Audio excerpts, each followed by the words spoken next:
Dans un pays où le taux de syndicalisation reste faible au regard des enjeux sociaux, les unions locales de la CGT jouent souvent le rôle de porte d'entrée dans le syndicalisme.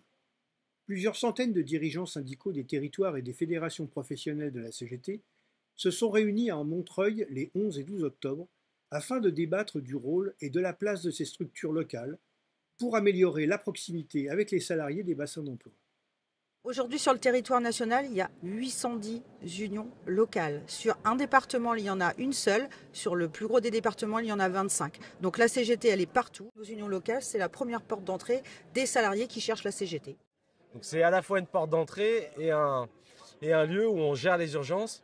Mais après, il faut savoir orienter le salarié pour qu'après, on soigne évidemment la problématique de travail, mais qu'on travaille la syndicalisation et l'organisation des salariés dans la boîte quand les conditions sont réunies. Mais c'est le défi qui est le nôtre, quoi. Souvent, on propose un accueil juridique pour aider les gens qui ont des problèmes, mais notre idée, c'est de ne pas s'arrêter là, c'est d'aller beaucoup plus loin et de leur proposer de se syndiquer, et pas simplement pour payer une carte, mais dans l'idée de développer la CGT. Donc se syndiquer, trouver des gens dans l'entreprise qui auraient la même démarche, et ensuite aller sur créer des syndicats, en tout cas s'organiser CGT dans leur entreprise. On a un certain nombre de salariés individuels et isolés dans leur profession, notamment dans le commerce et aussi dans les aides à la personne qui viennent rencontrer la CGT puisque c'est difficile pour eux de s'organiser dans leurs entreprises. Et nous, ce qu'on fait, c'est qu'on crée les conditions qu'ils s'organisent collectivement. Un syndiqué ne doit pas être isolé. Un syndiqué doit être dans un syndicat organisé. Et c'est pour ça qu'on a décidé, nous, au niveau de la métallurgie, de se rapprocher plus des unions locales et des unions départementales pour trouver des solutions face à cette situation. On a des outils aussi en territoire. On est organisé par des USTM, des unions des syndicats des travailleurs de la métallurgie dans les départements. Et il y a quelques USTM qui commencent à travailler de plus en plus en lien avec les unions locales. Et d'ailleurs, on organise même dans certains départements, comme dans le 67, des assemblées générales par bassin d'emploi en lien avec les UL. Au lieu de faire une assemblée générale départementale, on décide de les faire en lien avec les UL, ce qui permet d'avoir cette approche syndicat, UL, fédération.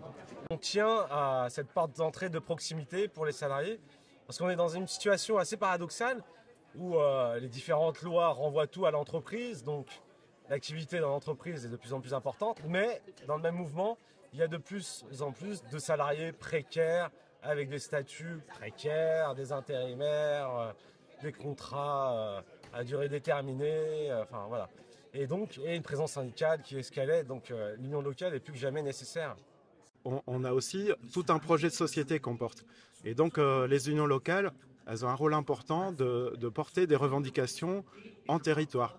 Alors ça va être, par exemple, le camarade de l'Isère tout à l'heure a témoigné qu'ils avaient monté tout un projet pour défendre l'idée de création de centres de santé avec différents médecins, différentes professions médicales salariées dedans pour faire face aux problèmes de désert médical qui se passe dans ce territoire-là.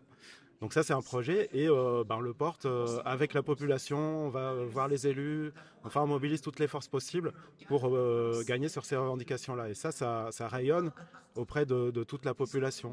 Et par ailleurs, dans la CGT, ça provoque aussi un intérêt des différents camarades de tous les syndicats et ça les amène aussi à militer à l'union locale. Donc c'est un cercle vertueux, on va dire.